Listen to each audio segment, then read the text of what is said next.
Hello, everyone.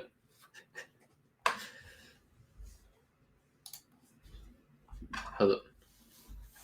Uh,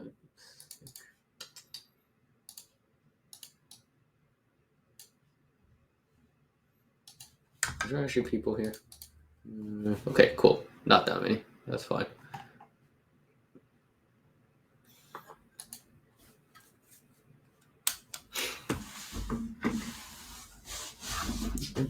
Okay, we'll do the usual. We'll wait 5 minutes and we'll get started. In the meantime, I guess. Does anyone have any questions? I don't know if there will be any questions for something like this. And for this workshop, there is no slides, so we'll be spending our time just basically going over we'll just be looking at code, pure code.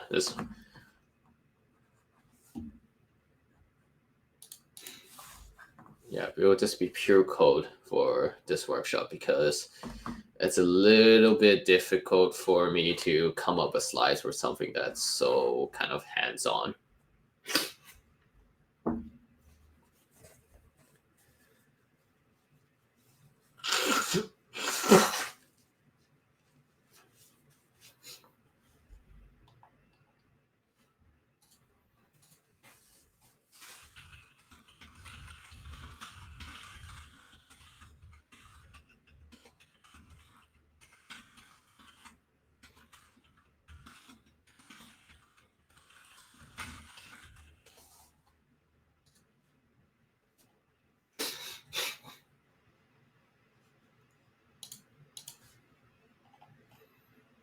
Some more trickle in. How can you guys hear me? Is how okay. I only see one hello, so I don't know if there's people still alive.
Okay, we'll wait one more minute and then we would start.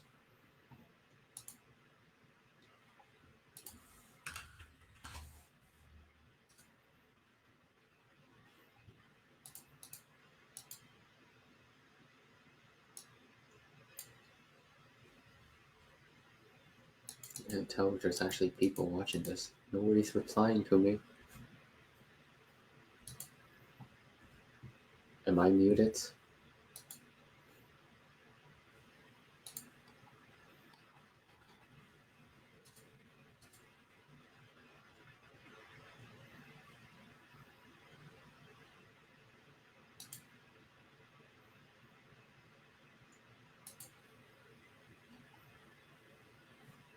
Oh, cool.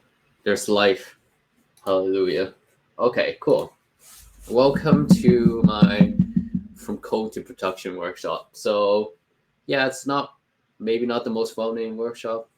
Also, my first time trying to go over this topic. So, pretty good. But welcome. Thanks for coming. So, I guess before I start, I'll just kind of mention, I guess, why I decided to make this workshop and hopefully continue doing this workshop. So the purpose of this workshop is to basically show you how would you, if you have like your code from this hackathon, how do you basically take it and deploy it and do it basically in a very automated and smart way. So you're not wasting an hour or 2 hours trying to figure out how do you get your site up so that judging can happen. And also, it's something nice for you to know because this type of work is typically not very talked about a lot, and there's a lot of kind of barriers to entry, like having to pay for things like AWS or GCP or DigitalOcean to do all these things. When realistically, there are tools out there that you can do that does a good enough job and it's free. So yeah, hopefully at the end of this workshop, you have idea where have an idea where you could take your code, deploy it somewhere, and also with the extra time we have, we'll expand on it and basically I'll show you some other cool tools you can use so that you could basically make development a lot easier between even teammates, especially in these remote times. So let's get started. So right here, I have a little random sample project. So nothing serious. It's just, so right here, I just have a simple React app with Parcel. So it's really nothing more than just an app that has a GIF on it to emulate your front end. And over here, it's just a simple Express app that does nothing but returns, or what's this? So let's actually run this.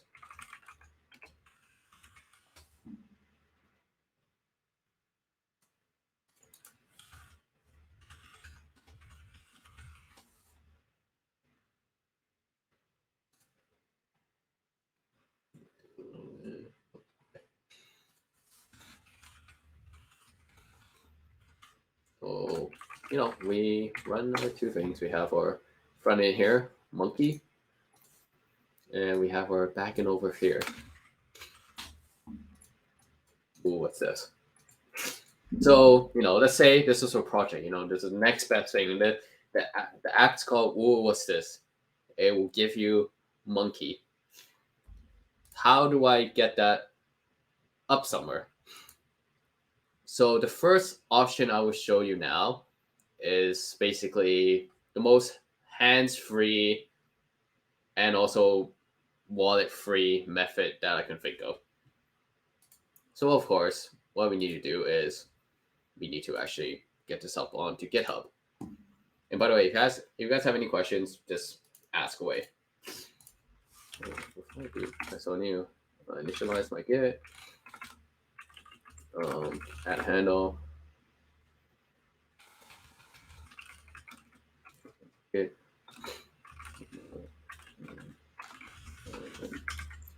It's this. And I'm just going to change this ever so slightly because this, you don't have to do what I'm doing for this step, but this is kind of how I have it set up specifically on my computer. But okay, so I set up the Git repo. essentially. And I actually can right here, I'll show you the repo.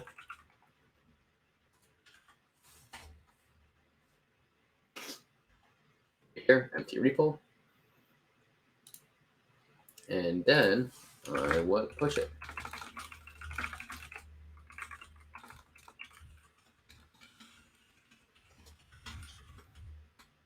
Oh, okay, I have to do that.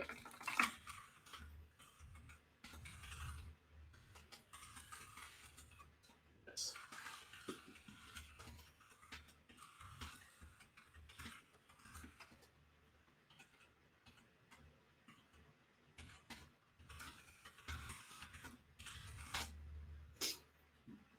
Right, so we have that all pushed up, hooked up on GitHub.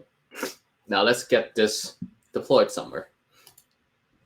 So for the front end, there is actually quite a few things you can use. That's actually the easiest thing to kind of get deployed. So the thing I will show you is something called Netlify. So on Netlify, it's basically pretty straightforward. You log in, and I will get out of the Hack the Valley one. I will use my actual GitHub one. And then from here, we would basically create a new Git site. We would reference our Git. So we'll grab all of our projects. And from there, we could deploy it. So in our instance, because we have this kind of 2 project and 1 repo situation going on, we will have to change our base directory so that we point at front end. Or excuse me, front end. We have our build command, which in our case right here, we don't have it. So we have to actually add that. I need to look that up for parcel.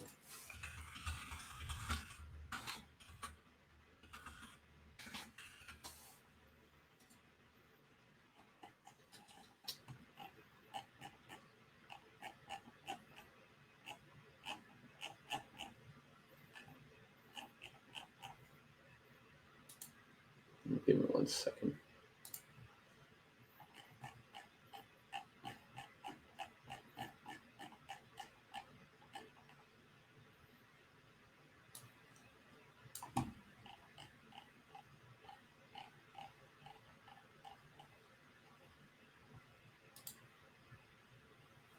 Okay, so for here we'll do parcel build.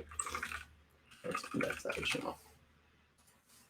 That's the one thing I forgot to add, so let's push that in.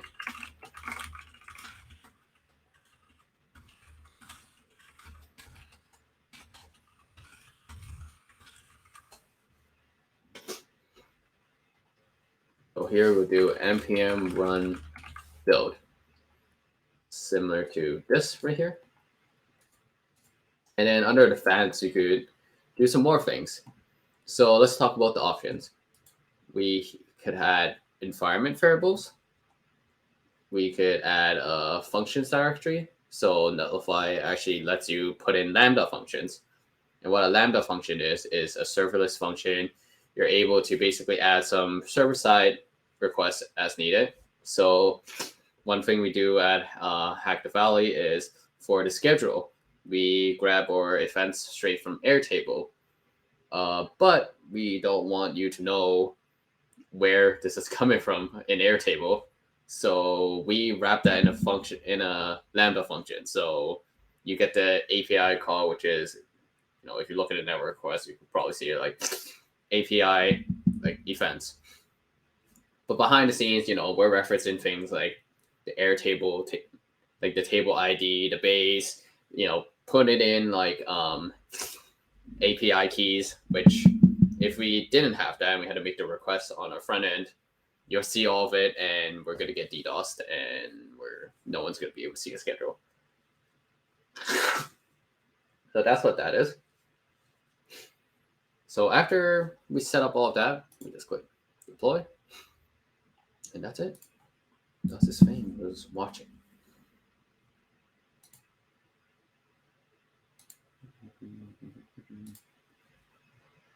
So, do we have any questions so far about Netlify, or no?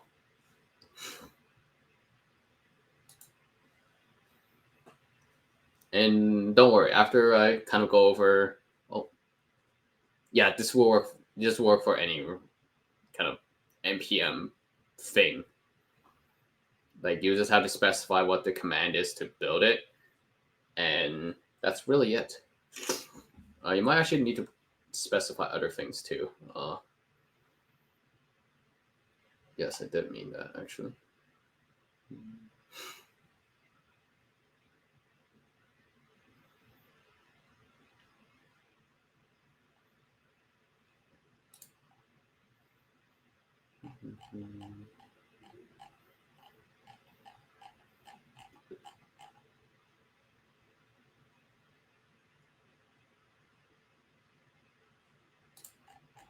No, let's go ahead and fix that.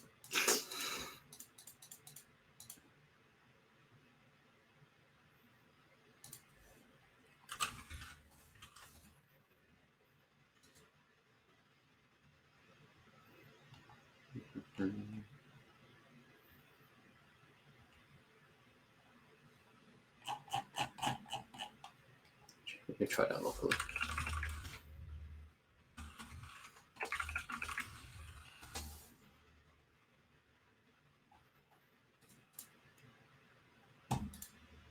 I'll take that off of here.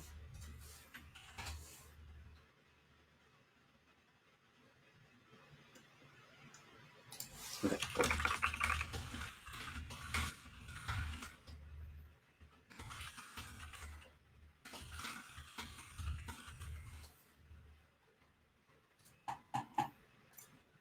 And as you can see, after I did my push, it automatically catches that and tries to build it. So this is also one of the benefits of using these kind of automated tools. It kind of attaches onto your Git, and you don't have to do anything. You don't have to do any setup. It just knows when you push, it will create a deploy. In fact, Netlify goes as far as doing things like if you set up a merge request, like a pull request, it would actually create a preview for you, and you can actually see the preview. So that's some pretty neat stuff that it does. If you don't like the site name, you can also change the site name. You can go here. Let's change this to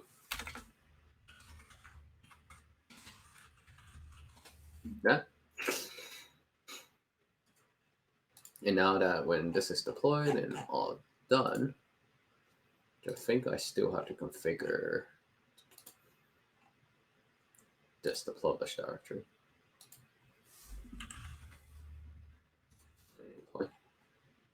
Which, by the way, it looks like I'm doing a lot of work, but the reason why it's like this is because of the way we have our folder set up. We have basically a subfolder for all of these. If you actually have a repo that represents one project, so if this repo is only front end, this whole entire process would actually become a lot simpler because especially if you use some very common tools like Create React App, they actually pick it up like instantly. They could see like, okay, this is a Create React App project. You know, this is the command I need to run. This is the other command I need to run, and this is where it's gonna be deployed because it's so common that they automate that for you. So that's done. Go to a preview, and then here we should see monkey. So yeah, that's how we get our front end deployed. Is there any questions so far? Questions, concern?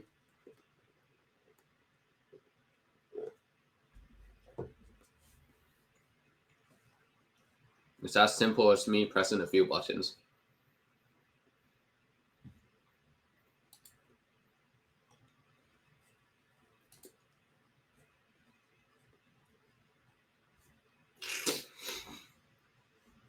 Okay, if not, let's talk about the back end. So for the back end, if you don't have any GCP credits, one option we could use is actually Heroku. So in here, I've prepared a little app. So this one's just pressing a few buttons, just not too much. And from here, we could just link our app. So under here, we'll go to GitHub. We want to hack the file, and we'll specify the demo right here. We'll connect it. And we could enable automatic deployment. So that's the thing where if we push code into master, it'll automatically deploy for us. And from there, it would pick up a few things, but because, like I said, we have that whole directory thing, it doesn't work very well. So we'll have to do a little bit of tinkering around. So similar idea, we can put in our environment variables in here. We could add build packs, which would be automatic, but because we have that two-step process, we'll have to tell it what we need to install. And what we're going to install is Node.js. Yeah, we need that. And we actually need something else, which is, so this is the thing where Heroku falls a little short. Like the only way for you to do anything more than the basic build and run is we have to actually use build packs. So we actually have to get a build pack that will actually change our directory. So I need to find.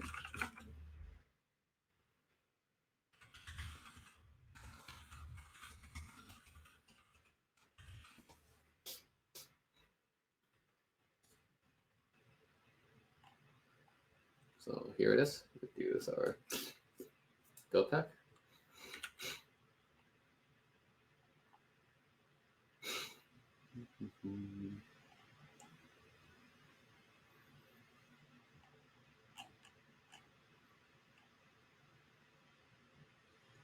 No, not this.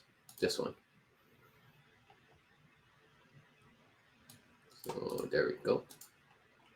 We take this thing. So we take this build pack that we find. We go here and we add it in. And notice how we have this here. So the order of this actually matters, by the way, because if I put this here, it will install Node.js and then move this, but we want to change directories, go to where we want to go, and then start doing the actual Node.js operations. So this step is important. Make sure you have the order correct. And from here, we'll follow the instructions we just do. We add this environment variable here. So do bam, and we'll do backend. Cool. And that is it, almost. Because one more thing you have to do for Heroku is you actually have to make sure that the port for your server uses an environment variable. And the reason why is because Heroku probably just runs your app on like a machine which has multiple users on it. So they'll randomly assign you a port, and that represents your application on their machine. So if you don't set that port correctly, you are not able to run it. So we will just have to do a quick little change in our backend over here. So let's go to our backend like this. Sorry. Here's dev. I don't want this to reload. I want you to see it change. And we'll just have to change this to process.m.port for 4321. Cool. And we'll push that.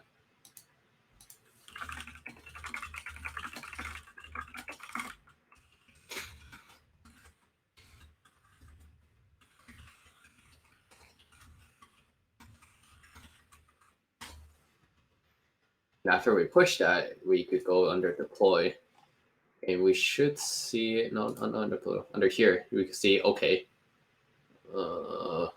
this thing's being built because we set up automatic deployments. So any questions so far, by the way?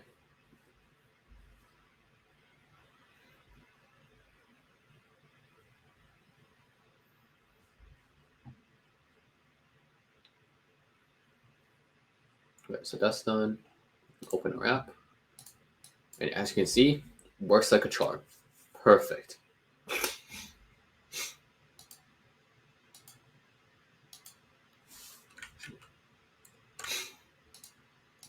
So right now we have our two apps.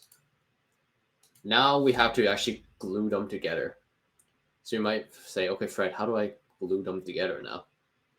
So to glue them together, we need a DNS. So I took the courtesy of borrowing MOH's domain.com code and bought a domain. And so here's our domain right here in domain.com. And the first thing I'm going to do is not use domain.com. Yep, not use it because it is bad. Their DNS is very slow. When you change it, it takes a fair amount of time to propagate. So I'm just gonna ditch it, and I'll use something else. So I could use Cloudflare, but since we're already here, why don't we just use Nullify? So that's what we're gonna do. Nullify has actually a whole DNS thing going on, so we could go into our site settings, go under domain management, add a custom domain, which is our wonderful, what's this .tech, and we'll add it in, and we could actually manage it from the Netlify DNS. So this is something I will also teach you guys as well. How do you transfer DNSs? So it's pretty simple. They'll tell you to add these things called name servers. So these name servers are basically almost like ISPs in a sense. It's basically the place that people need to go to on the internet to figure out what is behind the domain, like where to go after I go to this domain. It's like an IP. You're telling people where to go to look up information about you. And then, so we'll basically go to our domain.com, go to. It's fine that you're not, and I'm not too familiar with it, and it's fine you're not too familiar with it because you're not going to see this after this point. And we will remove these. One.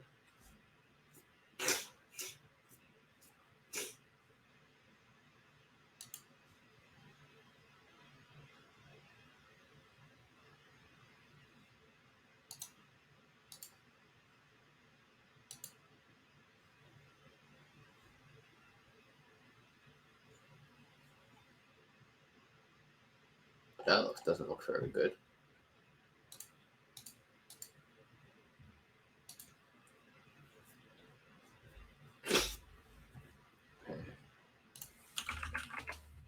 Log in.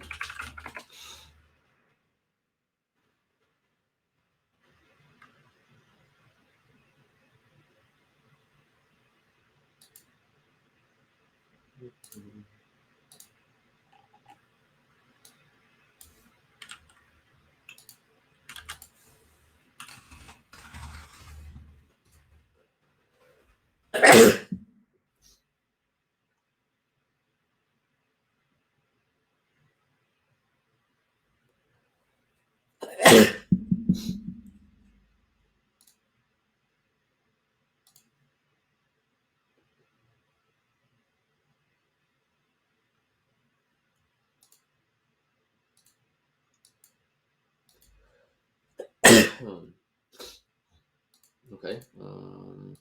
Let's add them in first, I guess. So.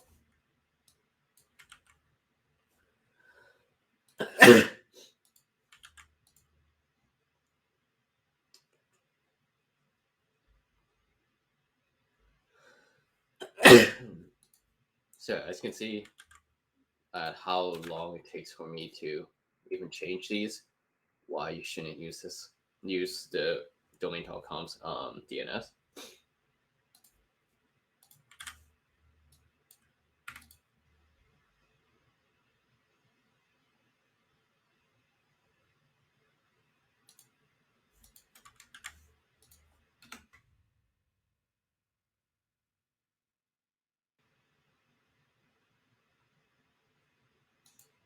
Imagine having to get your domain up in the last hour.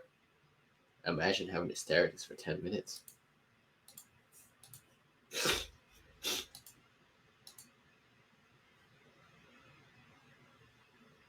All right, cool. After 5 painstaking minutes, we have managed to change 4 lines. So now that that's done, and this will take a little while too.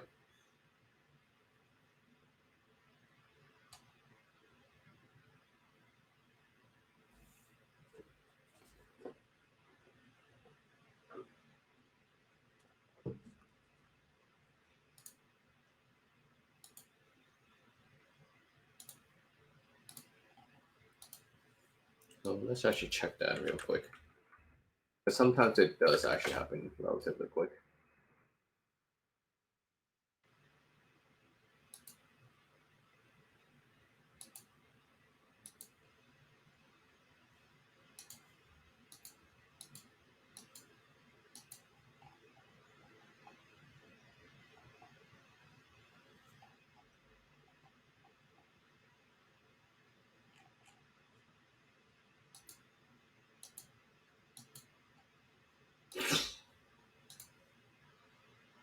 Anyways, as we wait for that to happen, I guess we can talk a little bit more about some cool things we can actually do. So right now we basically have one service to run a server, one place to host our front end. So you might think, okay, what are some other options we have? Let's say, my pockets are a little bit deeper. I'm willing to spend a bit of money to, run things on a machine. So you could actually do that. And what we would do is we would actually spin up something called a virtual machine. So what is a virtual machine? So I could show you. One more, just for good luck. Okay, cool. Okay, feels bad. Let's make sure. Are we good? Is this right? Yes. Okay. Yes, enable that. That's good stuff. So first we need to actually get ourselves a virtual machine. Let me think. The cheapest and easiest one we could get is one that is off of like Google. So that's like a free one we can get. Unfortunately, I wasn't able to get any Google credits because I did not qualify. So for this workshop, we would spend a bit of money.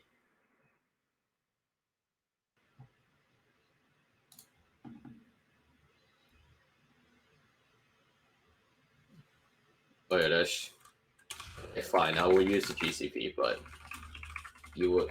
I will use GCP, but you would soon see why I do not want to use GCP. The free tier one, at least. So let's do that.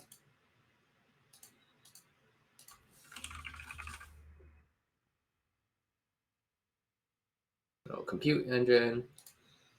Run a VM instance. we will create an instance and we will activate the free tier for it, which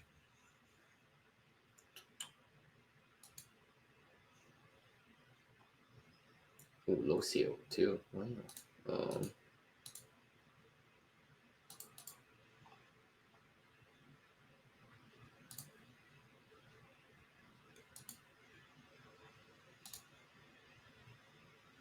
I think those one's free. No. Let me look up what the free tier is.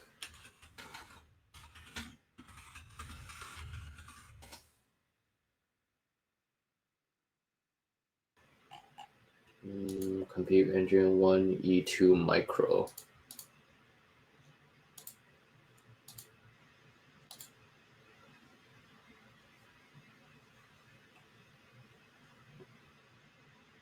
One E2 Micro. Which one automatically free from Lower 1 Central 1.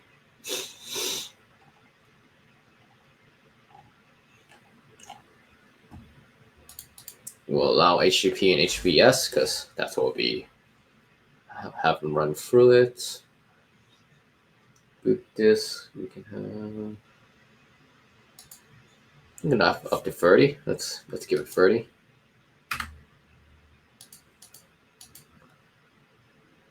Standard persistent 30 gigabytes.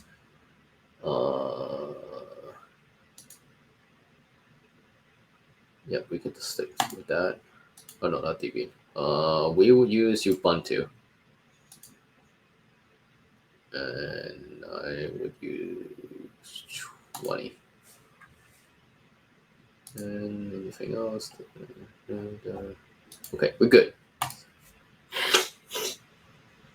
That's done. Make sure.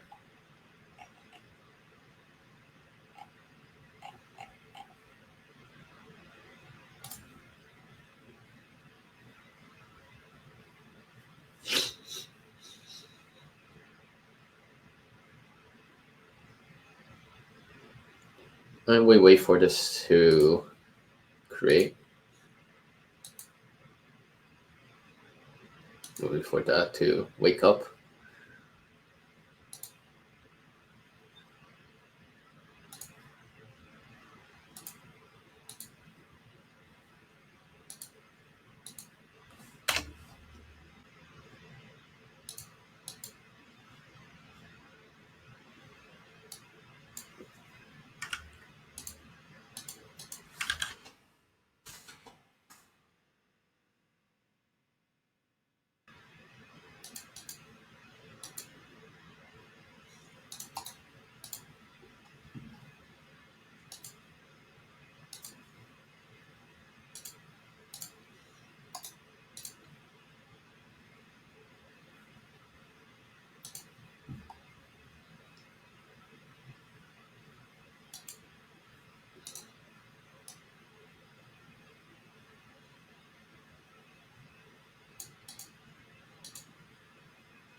And yes, I'm as equally confused as everyone else watching this.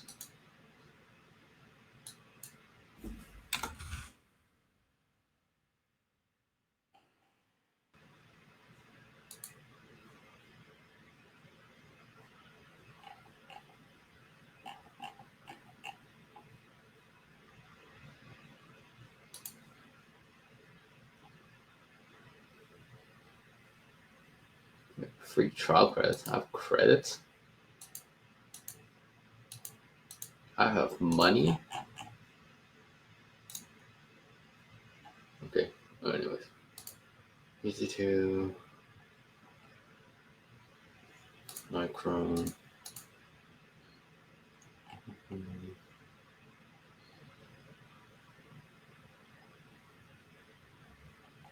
Let's leave that.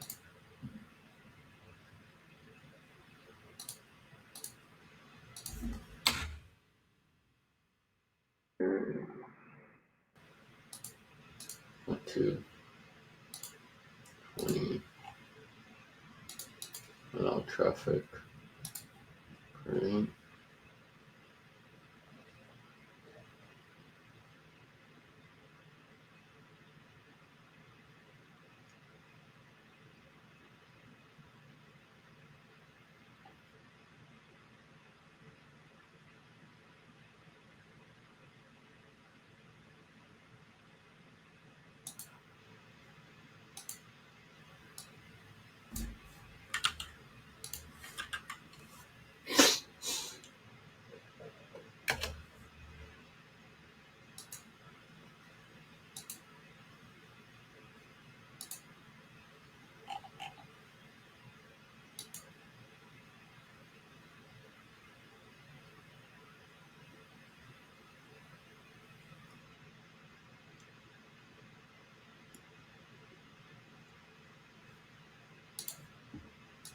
Interesting. Let's make a new project and try it again.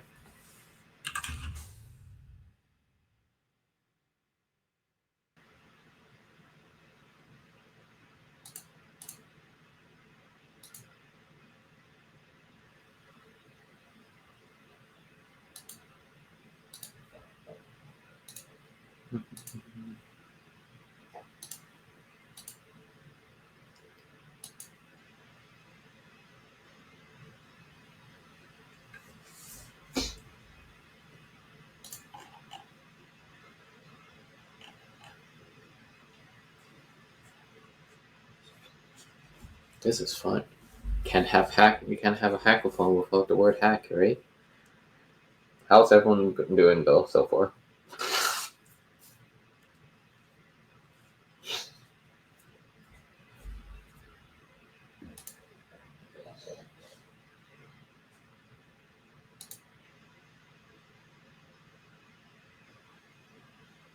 So yeah, how's everyone doing? Like, has anyone got us managed to deploy anything yet?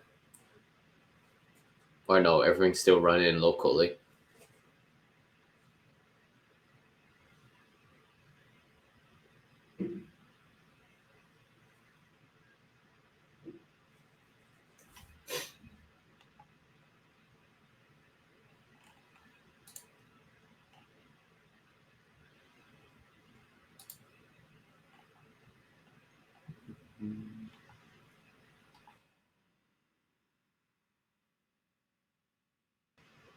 Okay, well, hopefully from Gary, hopefully from this like the Netlify and the Heroku, was that helpful for you to kind of get started on deploying your app?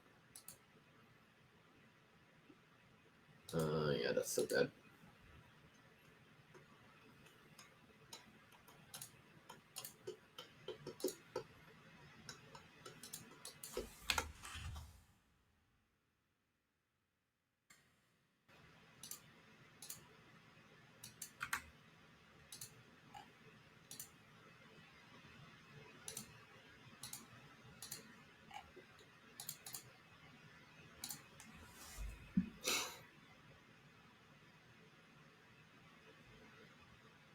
Okay, cool. Now we should be good. Now we should be in business. I think the other thing might have been a little old and the service account stuff was all messed up. But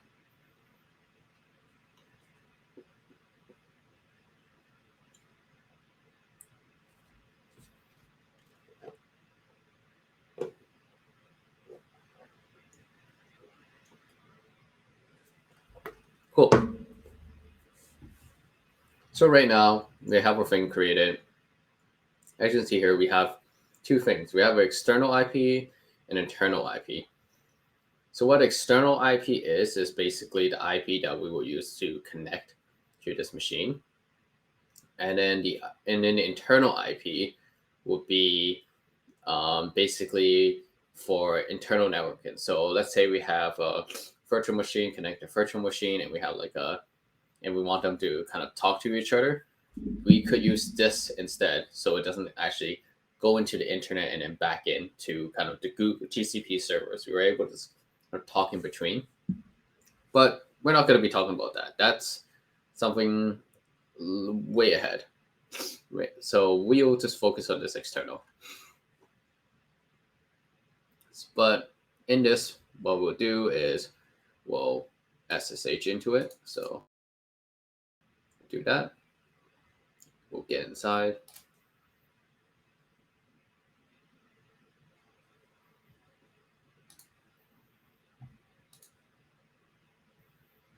We'll pray that it's done.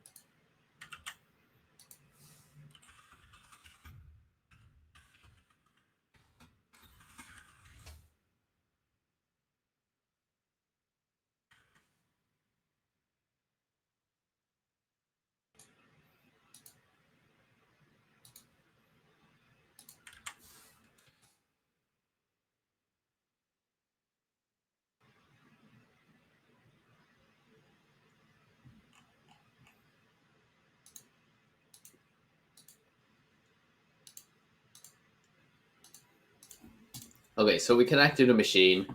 This is basically similar to any other, like any other kind of terminal, really. Like you treat it as a terminal. And from here, we would have to get something. So we have Git, luckily. We need Node. So we need install Node. So I like to use something called npm. So let's get that installed. Shabam. Cool. And that's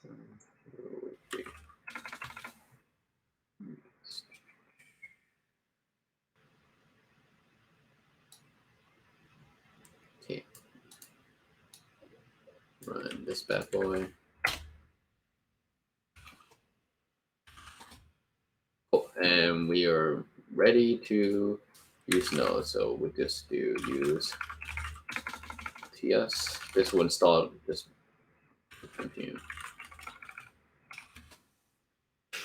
Right now, we're just installing Node.js. That's all that's happening right now. Now we need our actual code in here, so we'll have to do some SSH stuff. So let's just do that. What is it? SSH. Before we go there, we'll have to go to here, and then we have to create our SSH keys. It's a keygen.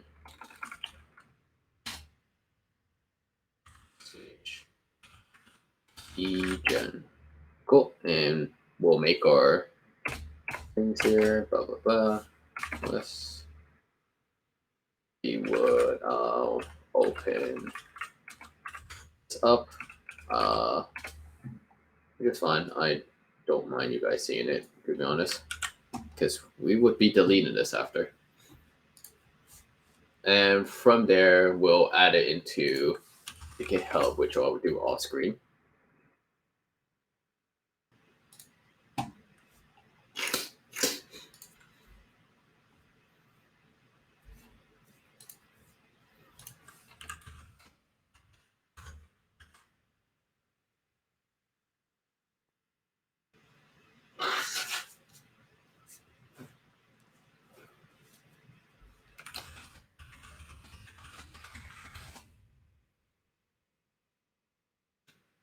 How to deploy Kubernetes. I've never used Kubernetes yet, so I'm sorry to disappoint you, Alvin. No, it's cringe.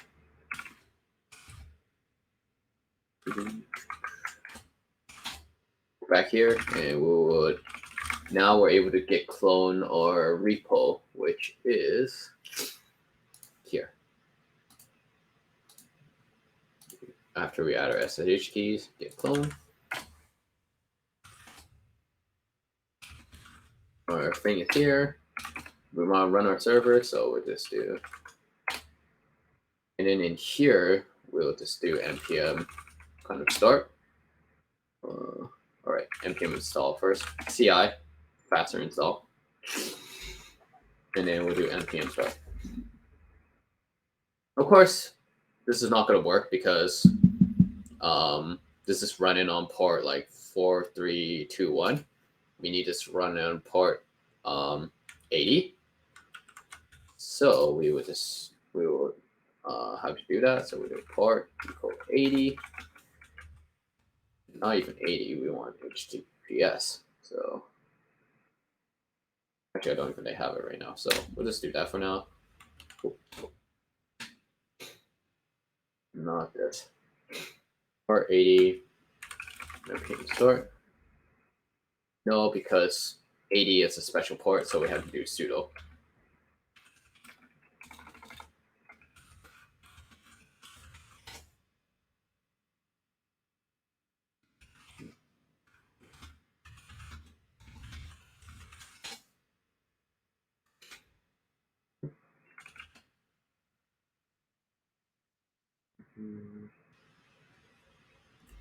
So if you want to run that on 80, then we would have to. Well, I don't want to do a reverse proxy right now.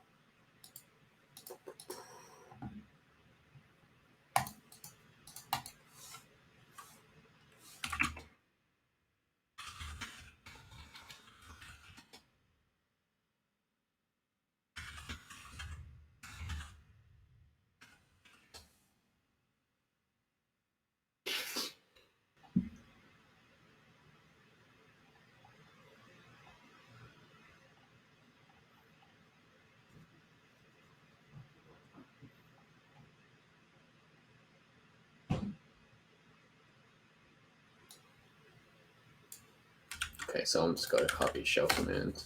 Now it should work. 80 sudo npm start. Now we're running on port 80. So if we go back to a machine and go to this external IP, should see the thing HTTP.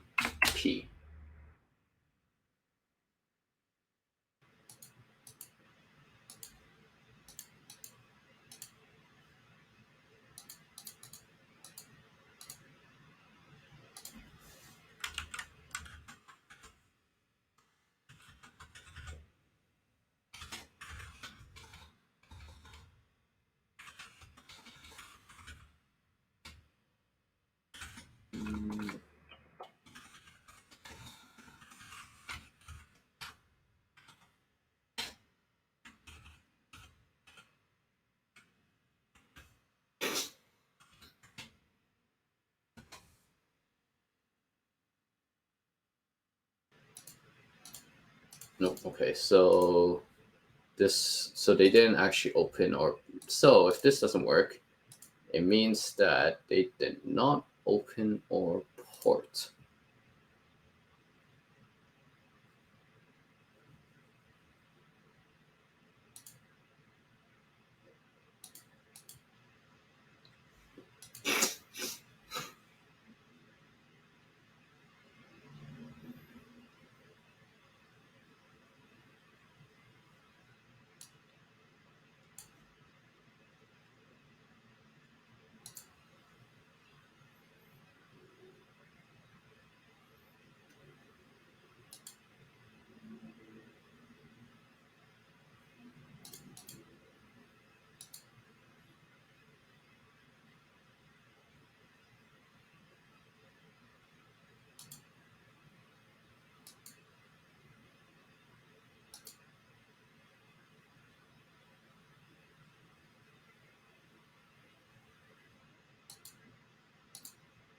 Okay, let's just add a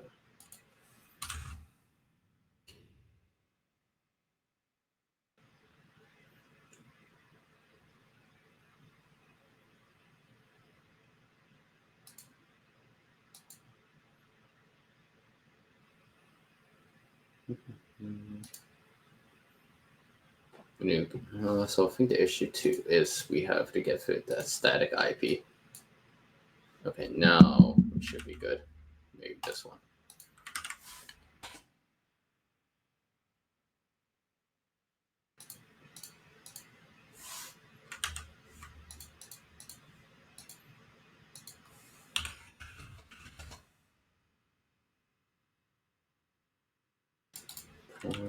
Need to do some port stuff here then. But rather than that, I think we're better off just move on to the next step. So, what is the next step you can do? So the one thing you can actually do is you could actually utilize something called Docker. What is Docker? So Docker is something that allows you to basically abstract away like a layer of its own. So you're able to do a layer of abstraction. You're able to basically have your environment stored in a controlled environment. To do that, what we need to do is make a very special file. And that file is our Docker compose. Yeah. And in here, we was basically specify the pieces of a code. So we need to look up little reference sheet on the side to write this. But first thing we need to do is specify a version.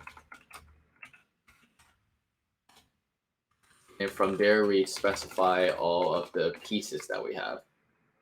So we can do front end, back end,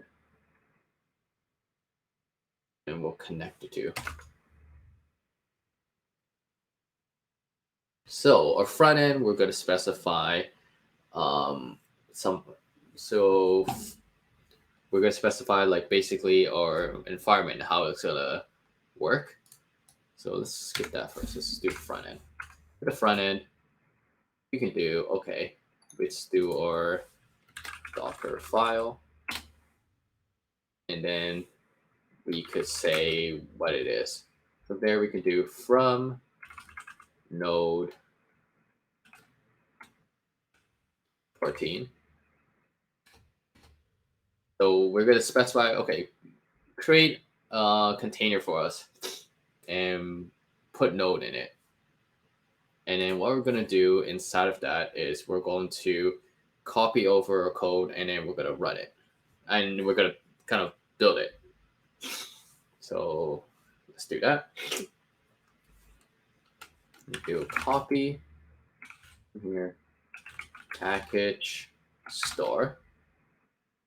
So we'll call, or actually right now, just copy.json, package, lock.json,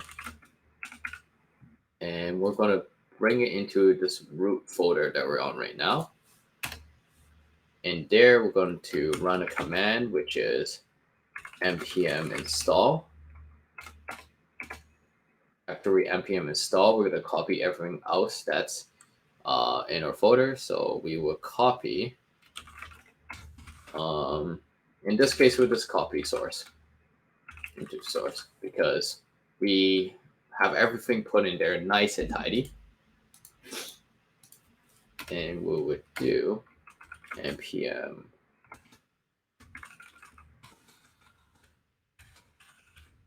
run build. And then we actually have to expose these files. So there's a few ways you can do it. The way I would like to do it is I would just expose the files directly. So how do we do that?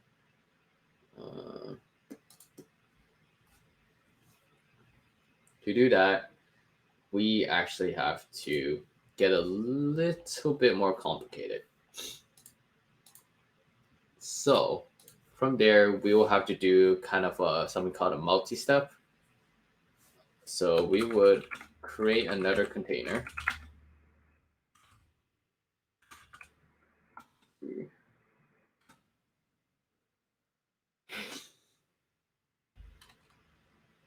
So we'll do Nginx. And this is a reverse proxy. So this allows us to basically take things that are coming in and redirect it to other places in our machine. And we would basically have to also make a file for that, for this. So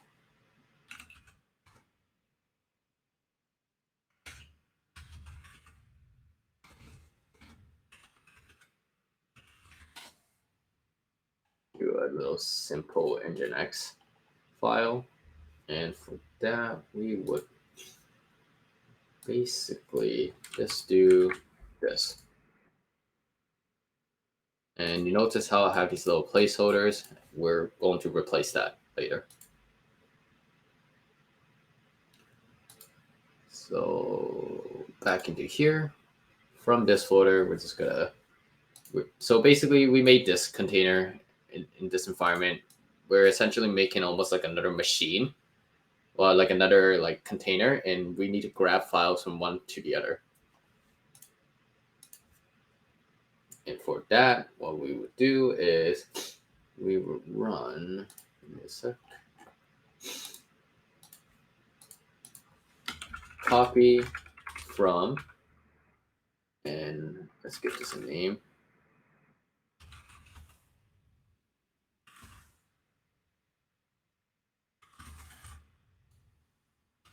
From build, so from here, this stuff here, we are going to copy. And actually, we need to specify a path.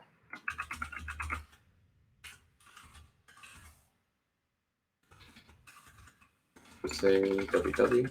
We'll just do www distill. Copy it into here.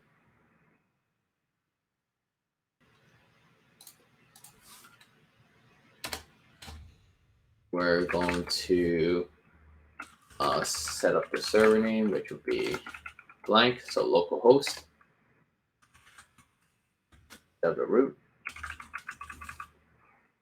will be here. This is kind of default where we'll go for Nginx. And then we would,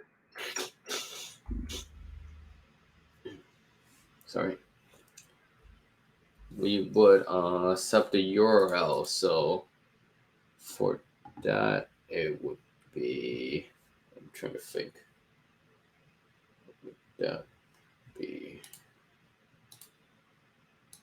That would just be root in this case. No. This. Okay. And then we would copy over the template from here. So build copy from www template config root.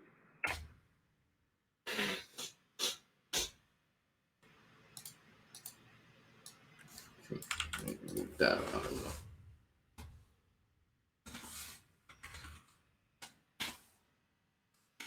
And then we're going to run this command.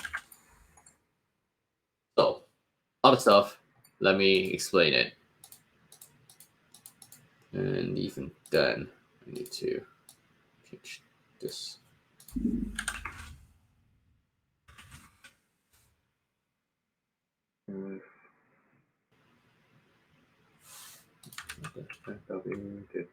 Root.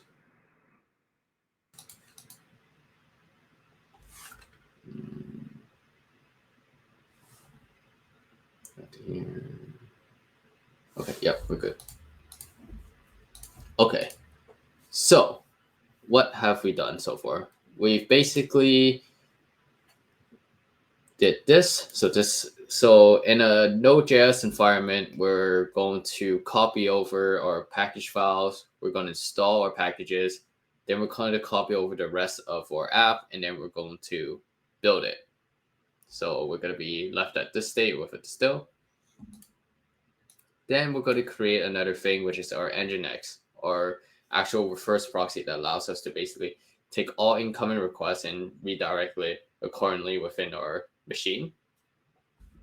I'm going to specify a few things in here, which doesn't make sense why we have it as an environment, but it'll make a little bit more sense later in the Docker Compose. And from there, we're going to copy from this environment the distill folder, so this, into some kind of root, which will be here in our machine here, or in our environment here. And then we're also going to copy over this template file into whatever file we're on right now, and whatever directory we're in right now.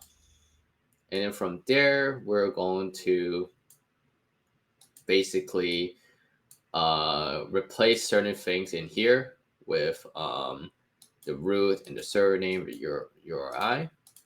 So it's not template. It's not called template anymore. This is called Nginx.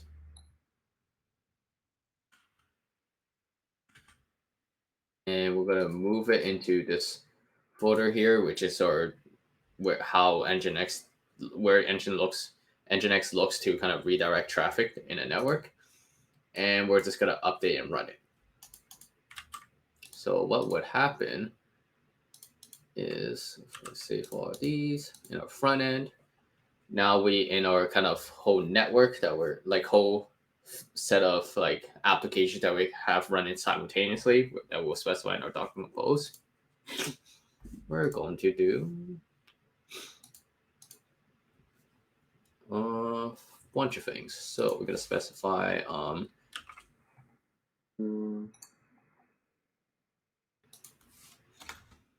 or build.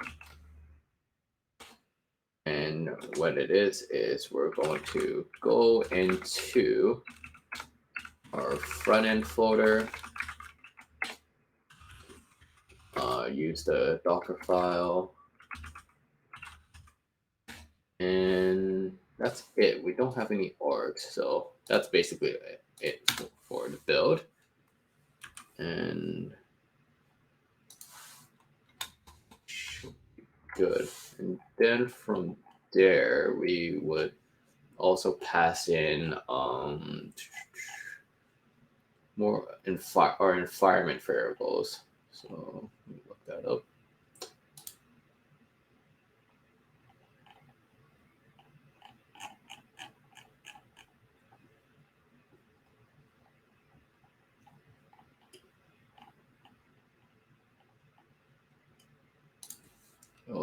So from here, we'll do our environment.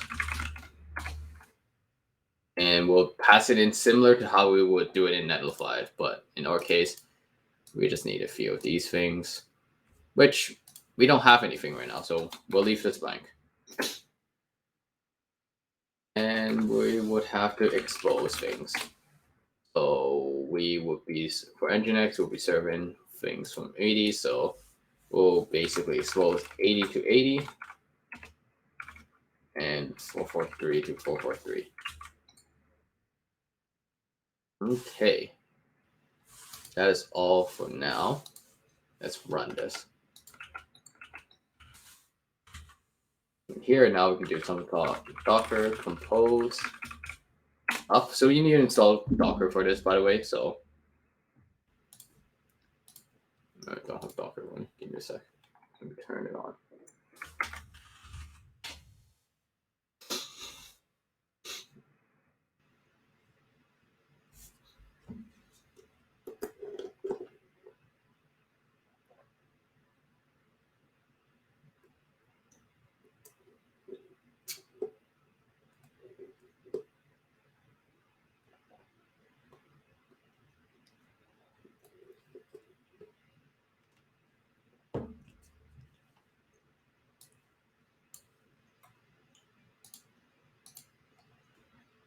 Give me a second.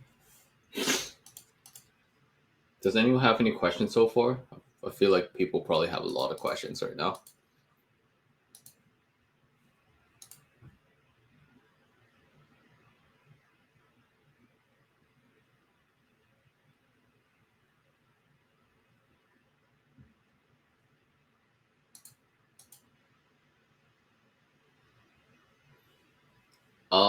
Yes, actually. So for these kind of docking tutorials, I would actually go on.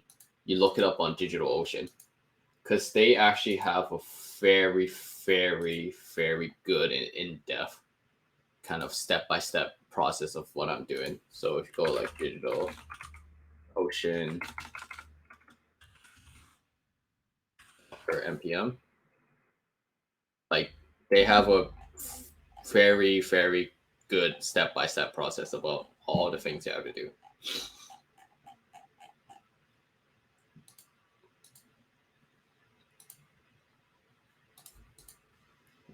Go back to the machine, Docker, compose.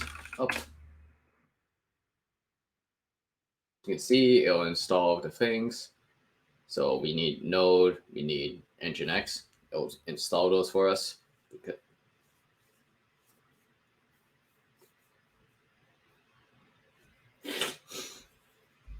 You might think, okay, this is a lot of work. What's the benefit we get out of it? The benefit is we basically are able to extract away the environment.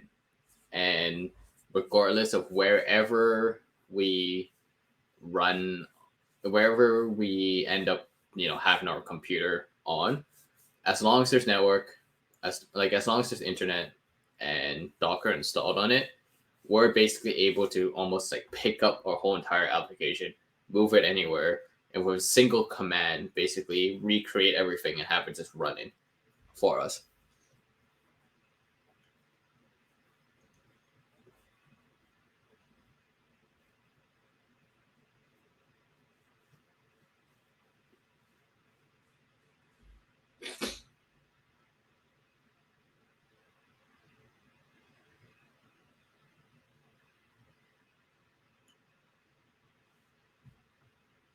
Oof.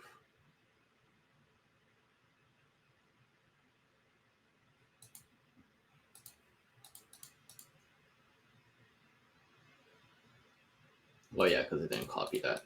That's my bad.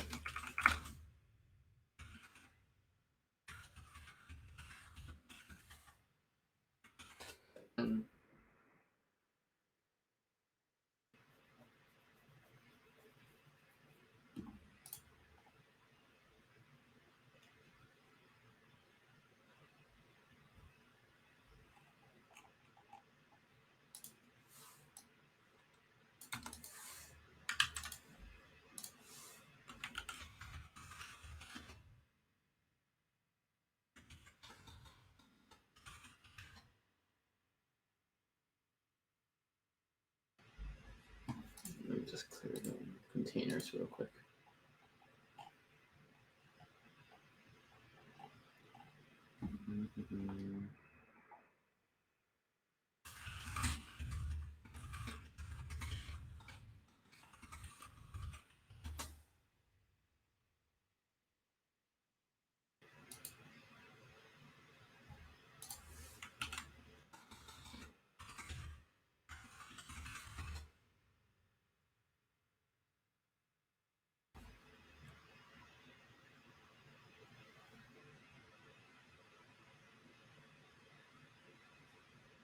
Oof.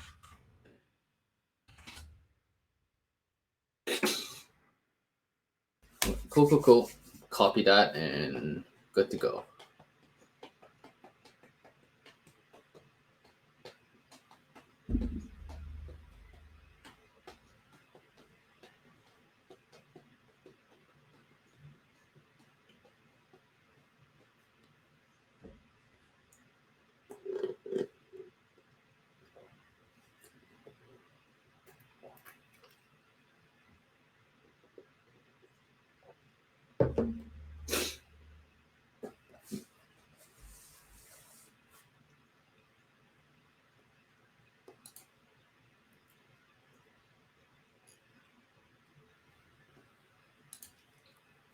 Okay, once that's all created, the thing starts running. And I believe that's it. So now we're able, and so now if we go on local host,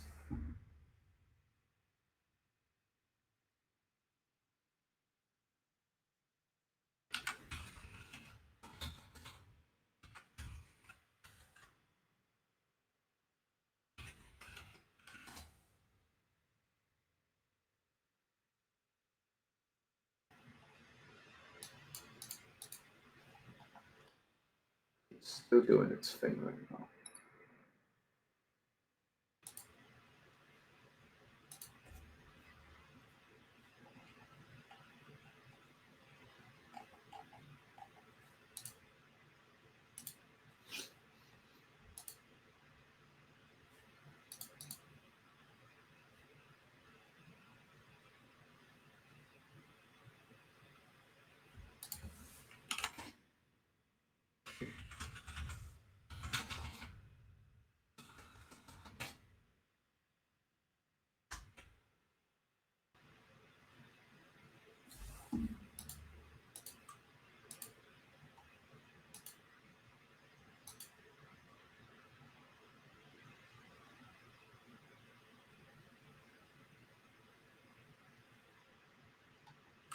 Okay, I think I messed up the expose. Give me 1 sec.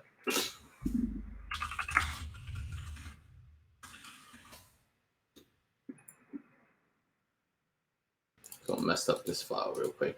Give me a sec.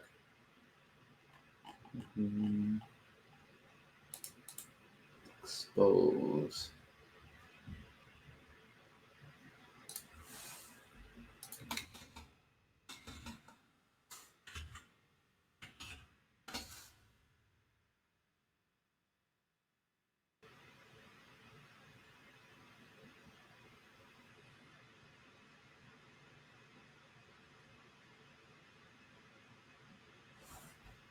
Come on, DNS.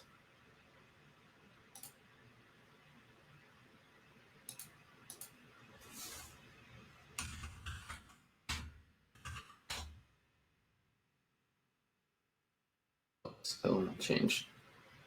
Hopefully, this will give everyone an idea of how long it takes for this to happen.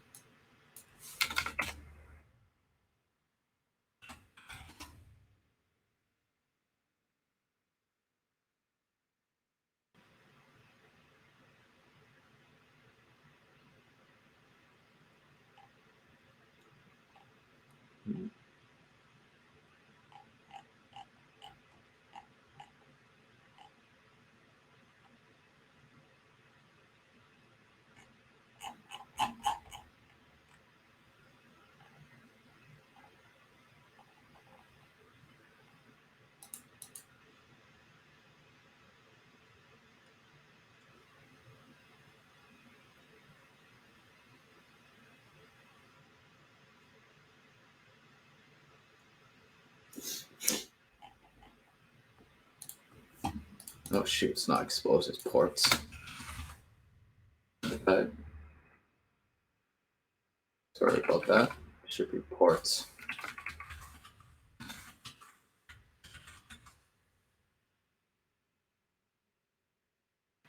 Yep, this is and unfortunately it's a very slow very slow workshop. It's not very easy to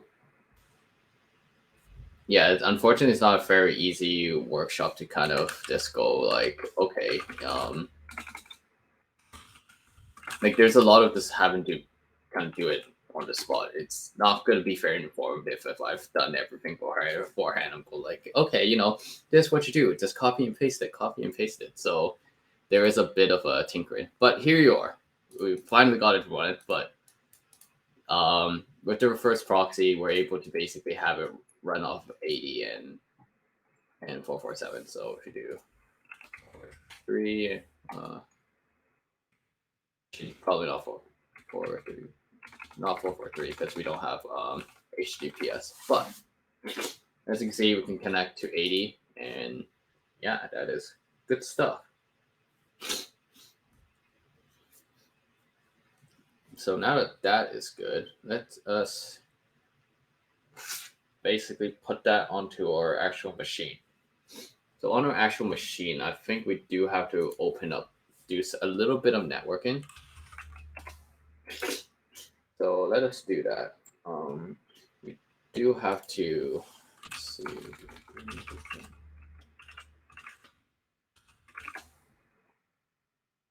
So go back into our compute engine. Let us find. Let's do that. So do. We need to do a little bit up of networking stuff. We'll install Nginx on our machine right here. Gotta wait for it a bit.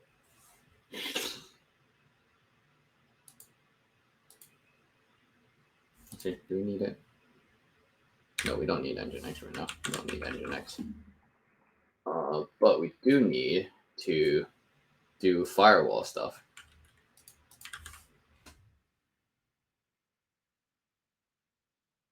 And it seems, yeah, we only have that. Actually, no, we do need Nginx's.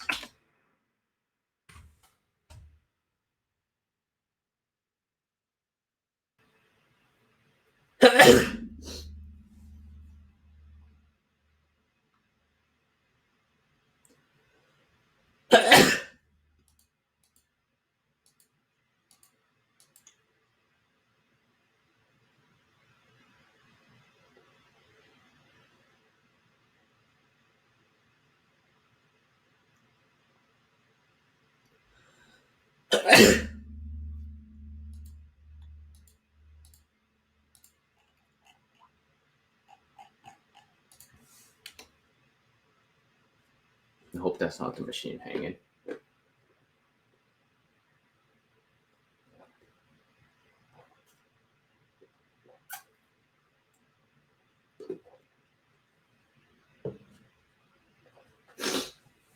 Give me 1 sec.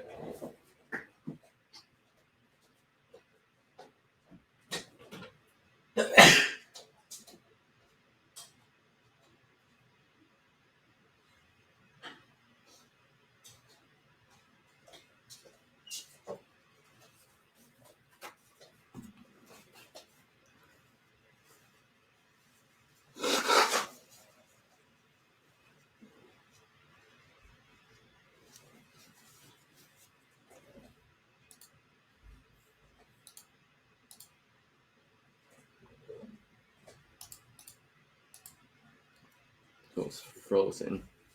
It's not very good. Let's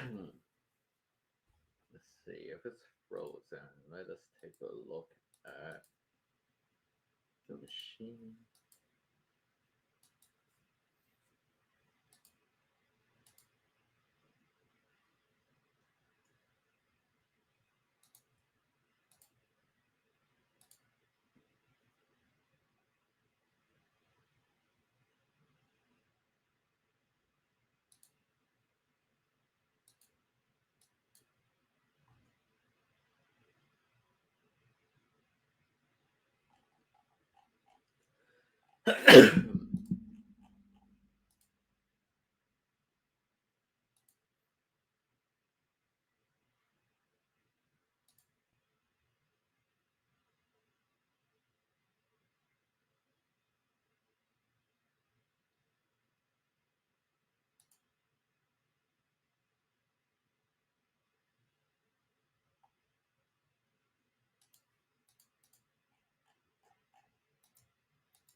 Oh, we're good.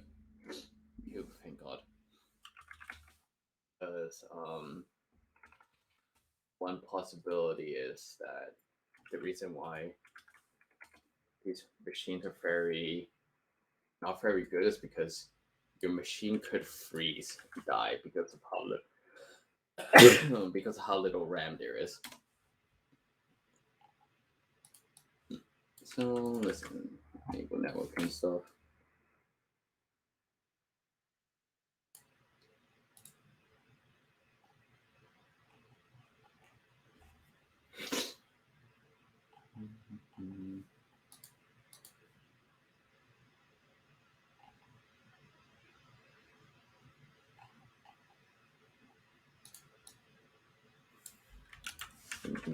Fine.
And make sure you allow open SSH, because if you don't, you can't connect to your machine ever again.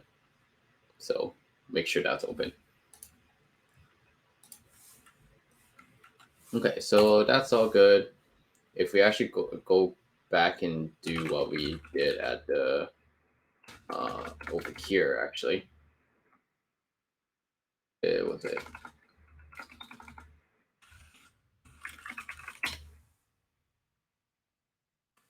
sudo npm start with the port 80. This machine should now actually work, because we didn't have the ports on the machine open. Now that we've opened it, we should actually be able to connect it.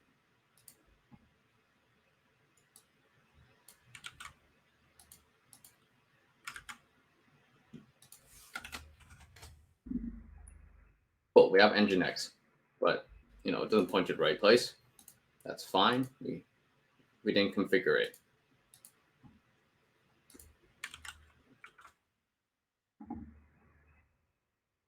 So far so good.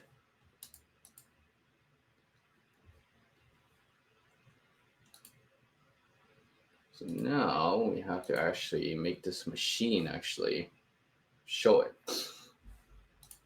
To do that, I'm going to have to do a little bit of finessing, but we need this domain to also work.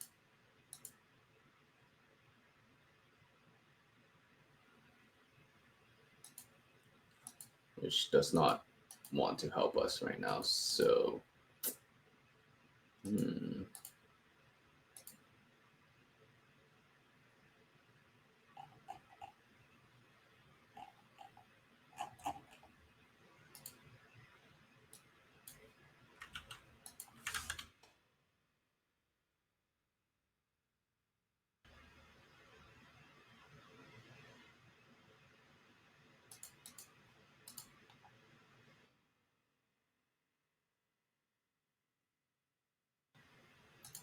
it doesn't work. So, long story short, I might just cut this early, like so. But with this, we are able to So with Docker Compose, what I really hope to show, if all the tools were kind of cooperative, was we are able to basically have a file that represents a whole entire infrastructure, and these containers were actually able to even go as far as publishing them somewhere locally. That way, we could do something like, instead of even this, we can have like image, my Docker image, like version like 1.2, and like somewhere in a machine. And I don't even need to do Git or anything, right? I just have to make sure Docker's installed. I just have to make sure I have like this whole entire file.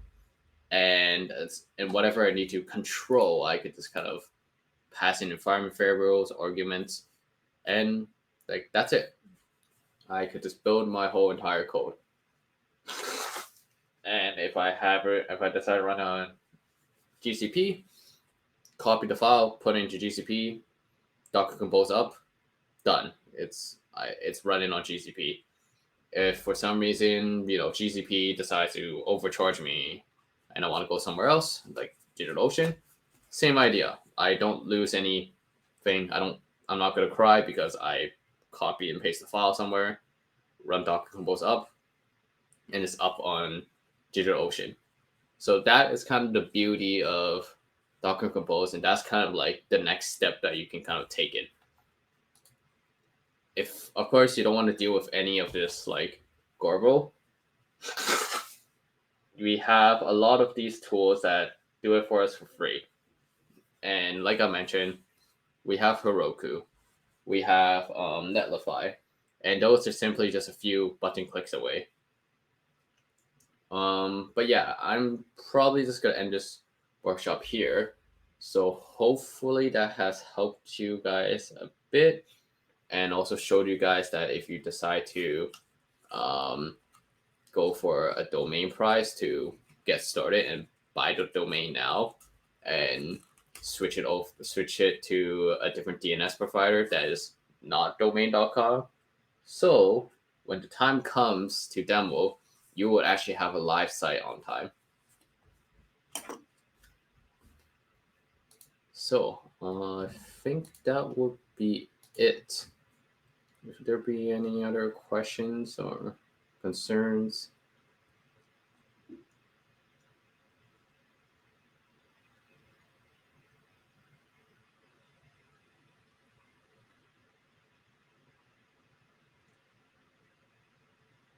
I'll take the silence as a no. It's probably late at night, anyways. Well, without further ado, that is it. Goodbye.